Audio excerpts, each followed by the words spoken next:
kabayan! Gusto mo bang kumita online at magkaroon ng extra income? Sa panahon ngayon, naiintindihan kita. Lahat tayo apektado sa patuloy na pagtaas ng presyo ng mga bilihin. Ang sakit sa bulsa, di ba? Kaya naman gusto kong i-share sa'yo kung paano ko natutunan na magkaroon ng extra income kahit may full-time job. Ako nga pala naninirahan dito sa Japan at nagtatrabaho sa food service industry mula noong 2011. Full-time job plus overtime, halos 8 to 12 hours a day ako nagtatrabaho. Sobrang pagod.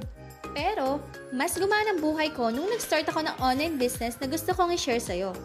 Noong una, hindi naman talaga ako tech-savvy and wala akong experience sa social media. Pero, nung sinubukan ko tong online business na to, aba talaga naman, napakalaking tulong niya sa akin.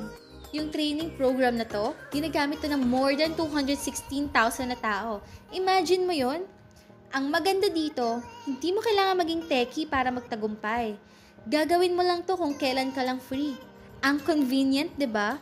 At dahil global tayo, makakahanap ka ng mga taong makakasama mo para palawakin at maging successful ka sa business na to.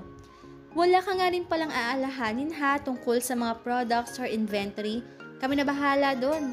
Plus, may libre tayong mentoring at coaching para tulungan ka sa business na to. Sobrang helpful. Huwag kang mahihiya magtanong Kaya kung ikaw ay nagtatrabaho ng mabuti para sa family mo, alam kong ito na yung opportunity na hinihintay mo. Kaya naman kung gusto mo pang malaman, click mo lang yung link sa baba. Kasi kung kaya ko, alam kong kaya mo rin.